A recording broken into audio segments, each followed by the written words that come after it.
మామూలుగా చెట్టుకు ఫస్ట్ పూసిన పువ్వు ఉమ్, ఇది గాని ఇది గాని ఇది గాని దసరాకి ఇప్పుడు తెంపుతాం. ఉమ్, ఇట్లాంటి ఈ ఇట్లాంటి చిన్న చిన్న ఇగో ఇవి దీపావళి కటింగ్ అవుతాయి. ఉమ్, ఇగో ఈ చిన్న మొగ్గ ఉమ్. ఇది కార్తీక పౌర్ణమికి వస్తుంది.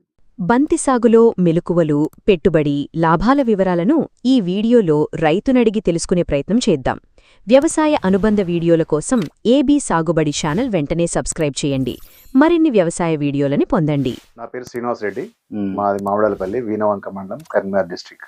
ఓకే, మీరు బంతి సాగు చేస్తున్నారు కదా, గత ఎన్ని సంవత్సరాలుగా చేస్తున్నారు? ఇప్పుడు ఎన్ని ఎకరాలు పెట్టారు? గత 3 సంవత్సరాల నుంచి ప్రతి సంవత్సరం ఎకరం బంతి 20 గుంటలు పట్టుకొచ్చు సాగు చేస్తున్నాం. ఇది 3వ సంవత్సరం సీలో చేయబట్టి. ఉమ్. ఓకే, మనం బంతి పువ్వులు చూసినట్లయితే పెద్ద సైజులో రావడం జరిగింది. దీన్ని ఎప్పుడు నాటుకోవాల్సి ఉంటుంది? ఎన్ని రోజుల ముందు, దసరాకి ఎన్ని రోజుల ముందు నాటుకోవాలి? మనం ఇంచుమించుగా పండగ డేట్ చూసుకొని పండగ నుంచి 90 రోజులు ఉంచుకోవాలి. 90 రోజుల ముందు నారు పోయాలి. ఉమ్, నారు ఒక 20 నుంచి 25 రోజులు నారు ఉమ్, దాన్ని నర్సరీలో ఇచ్చుకోవాలి. మనం భూమి మీద పోస్తే ఇది బతకదు, సెన్సిటివ్ బాగా. ఉమ్, నర్సరీలో ఇచ్చుకొని 20 నుంచి 20 రోజులు నారు తెచ్చి పెట్టుకుంటే తర్వాత 60 నుంచి 70 రోజుల పీరియడ్ లో ఇది కోతకు వస్తుంది మనకి. అంటే ఇప్పుడు మనం నర్సరీలో ఇచ్చే క్రమంలో అంటే వాళ్ళు పెంచినందుకు గానీ 20 రోజులకు ఎంత అమౌంట్ తీసుకుంటారు? అట్లా మొక్క లెక్క తీసుకుంటారా, ట్రే లెక్క తీసుకుంటారా? ఒక ట్రేలో 98 మొక్కలు ఉంటాయి ఇచ్చినప్పుడు. ఉమ్. ఒక ట్రేకి 60 నుంచి 70 రూపాయలు సీజన్ బట్టి తీసుకుంటారు. ఏ కంపెనీ అయితే బాగుంటుంది అంటే మీరు ఈ 3 సంవత్సరాలలో పరిశీలన చేసిన ప్రకారం? మామూలుగా ఇందులో ఇప్పుడు రన్నింగ్ లో ఉన్నాయి 3 ఉన్నాయి. ఒకటి ఇండస్ నెంబర్ 1 అది, ఉమ్, తర్వాత యుఎస్ ఆగ్రో ఉమ్, మేము పెట్టింది, తర్వాత అశోక అని 3 అయితే రన్నింగ్ లో ఉన్నాయి. ఉమ్, మనకు తెలిసి 3 సంవత్సరాల నుంచి 3 పెట్టుకుంటూ వచ్చినాము. 3 సేమ్ ఈల్డింగ్ వచ్చినాయి. ఉమ్, ప్యాకెట్ విషయంగా 150 రూపాయలు తేడా ఉంది కనుక మనం ఏది తక్కువ చూసి పెట్టుకుంటున్నాం ఇప్పుడు వాస్తవానికి. ఉమ్. ఓకే, అంటే ఇప్పుడు మనం నార అంటే నర్సరీలో ఇస్తాము. ఇక్కడ మళ్ళీ నారుని ప్రధాన పొలంలో నాటుకునే క్రమంలో భూమిని ఏ విధంగా చదును చేసిరు, ఎట్లా చేసుకుంటే బాగుంటది? మనం మంచిగా ఫ్లవ్ వేసుకోవాలి కంపల్సరీ. ఉమ్, ఫ్లవ్ వేసుకున్న తర్వాత రూటవేటర్ వేసుకోవాలి. రూటవేటర్ వేసుకొని బెడ్లు వేసుకోవాలి. బెడ్ మేకర్ తో బెడ్లు కట్టుకొని ఉమ్, ఇట్లాంటి మల్చింగ్ షీట్, ఉమ్, ఈ మల్చింగ్ షీట్ వేసుకోవాలి కంపల్సరీ.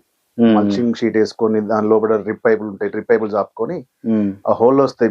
మల్చింగ్ షీట్ కి హోల్ వస్తాయి. ఉమ్, ఫీట్న్నర ఒక హోల్ వస్తుంది ఆ పక్క ఈ పక్క. ఉమ్. రెండు సైడ్లు వస్తాయి మల్చింగ్ షీట్ కి. ఆ ఒక్కొక్క రంధ్రాలు ఒక్కొక్క మొక్క నాటుకోవాలి. అంటే ఇప్పుడు మీరు మల్చింగ్ డ్రిప్ ఉంది కాబట్టి ఇట్లా నాటుకున్నారు. కొంతమందికి డ్రిప్ లేనటువంటి రైతులు ఉంటారు. ఏది బెటర్ ఉంటది అంటే? కొంచెం కష్టం, రావట్లేదు. డ్రిప్ మల్చింగ్ లో వచ్చినంత హీల్డింగ్ ఉమ్, ఈ భూమి మీద పెడితే రావట్లేదు. ఉమ్, డ్రిప్ మల్చింగ్ లోనే మంచి హీల్డింగ్ వస్తుంది. ఉమ్. ఓకే, అంటే ఇప్పుడు మనం ఇప్పుడు చూస్తున్నటువంటి తోట ఎన్ని రోజులు అది ఇప్పుడు ఇది అవుతుంది? పెట్టి 55 రోజులు అవుతున్నది. ఉమ్. ఒక 5 రోజుల్లో కటింగ్. పండగ 5-6 రోజులు ఉంది కదా, 60 రోజుల్లో సరిపోతుంది ఇంచుమించు. అంటే ఇప్పుడు మనకి పూత వచ్చిన దశ నుంచి ఎన్ని రోజుల వరకు మనకి ఇది ఎండిపోకుండా ఉండే అవకాశం ఉంటుంది? ఒక 10 రోజులు. ఉమ్, 10 రోజులు మనకు ఇంచుమించు 50 రోజులకు వస్తుంది పూత. కంప్లీట్ 50 రోజులకు అయిపోతుంది. ఈ 10 రోజుల్లో చిన్న పువ్వు పెద్ద పువ్వు పెరిగి 60 రోజులకి మొత్తం రెడీ అయిపోతుంది. ఉమ్. ఇప్పుడు కటింగ్ స్టేజ్ లో కట్ 60 రోజులకు మనం కట్ చేసుకోవచ్చు.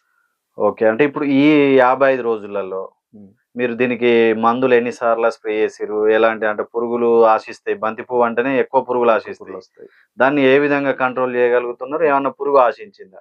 మొక్క పెట్టిన వారం నుంచి ప్రతి వారం ఒకసారి మందు స్ప్రే చేయాల్సింది దీనికి. ఫంగిసైడ్ గానీ, పురుగు మందు గానీ, గ్రోత్ ప్రమోటర్ గానీ. పొట్టిన వారం నుంచి వెళ్ళి కోసే వరకు మేము నిన్న కూడా స్ప్రే చేసినాం. ఇంకొక 5 రోజులు కటింగ్ కదా, నిన్న సాయంత్రం కూడా స్ప్రే చేసినాం మేము. ఎందుకంటే ఇట్లా పువ్వు ఖరాబ్ అవుతా ఉంటది. ఇగో ఇది ఎప్పుడు మనం మందు కొట్టినప్పుడు పడలేదు దీనికి. ఇందులో పురుగు ఉన్నది. ఈ పురుగు చనిపోయింది కానీ ఆ చనిపోయే లోపు డ్యామేజ్ చేసింది ఇది. ఎంత సెన్సిటివ్ అంటే బంతి చాలా సెన్సిటివ్. ఒకసారి పురుగు లోపల వచ్చిందంటే బయటికి రాదు కదా, ఏ మందు కొట్టినా.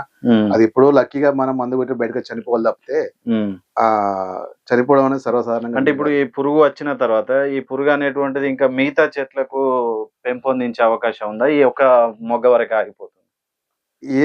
ఏ పువ్వులో ఉంటే ఆ పువ్వులో ఉంటుంది. దీనికి ఉన్న మంచి గుణం ఏంటంటే ఏ పువ్వులో ఉంటే ఆ పువ్వు కంప్లీట్ తినేంత వరకు బయట రాదు. అది ఆ తినే లోపు మనం మందు కొడితే అందులో చచ్చిపోతుంది. కానీ మనం మందు కొట్టే లోపు ఒక రోజులోనే డ్యామేజ్ చేస్తుంది అది. ఏ పువ్వులో పురుగు అయితే ఎంటర్ అయిందో ఆ పువ్వు పనిచేయదు, తెంపడానికి పనిచేయదు. నల్లగా అయితే కస్టమర్లు కూడా మనం తెంపం, దాన్ని తీసి పడేయమే. దాన్ని కస్టమర్ తీసుకుపోం మనం పడేయడం ఇది. ఓకే, అంటే ఇప్పుడు మనం చూస్తున్న బంతి మంచి సైజులో వచ్చింది అనుకుంటున్నారా? ఎట్లా ఉంది? పర్లేదు, మంచి సైజు ఉన్నది ఈసారి. మామూలుగా బంతికి విత్తనమే ఒక 30 నుంచి 35 వేలు అవుతుంది పెట్టే వరకు ఎకరాకు. మల్చింగ్ ఒక 15,000 రూపాయలు, 50,000. తర్వాత అడుగున 1261 మందులు ఎక్కియాలి. 1261 కానీ 13040 డ్రిప్ వాటర్ సాలబుల్ మందులు ఉంటాయి, అవి 10,000 అవుతాయి. 4 సార్లు ఎక్కిస్తాము, 2 నెలలలో 4 సార్లు ఎక్కిస్తాము. ఓ 10,000 దానికి అవుతాయి, ఓ 20,000 మందులకు అవుతాయి. ఎకరానికి 70 నుంచి 80,000 పెట్టుబడి వస్తుంది ఒక ఎకరాకు. ఇక మనం లాస్ట్ కట్ చేసుకుని లేబర్ తో కలిస్తే ₹1,00,000 ₹1,00,000 పెట్టుబడి వస్తుంది. ఎకరాకు 1,00,000 ఖర్చు అవుతుంది ఖర్చు పెట్టుబడి. మనకెంత ఆదాయం వచ్చే అవకాశం ఉంటుంది? ఇప్పుడు ఇందులో 20 క్వింటాలు అవుతుంది. ఇప్పుడు మామూలుగా ₹80 చొప్పున పోతుంది అనుకోండి హోల్సేల్. ఇప్పుడు 20 క్వింటాల్ అంటే ₹80 చొప్పున ₹1,60,000. ఓ ₹1,00,000 పోయినా ₹60,000 మనకు ఉంటాయి హోల్సేల్ అయితే. దీపావళికి మళ్ళీ 20-30 దీపావళికి వస్తాయి. తర్వాత కార్తీక పౌర్ణమి ఉంది, అందులో 20-30 అట్లా పెట్టుబడి మనం. తర్వాత దీపావళి దసరా తర్వాత చిన్న చిన్నగా చూసుకుంటే పెట్టుబడి మనం సంపాదించదలుచుకుంటే ఎకరానికి ₹1,00,000 మన చేతిలో మిగులుతాయి. ఎకరాకి 1,00,000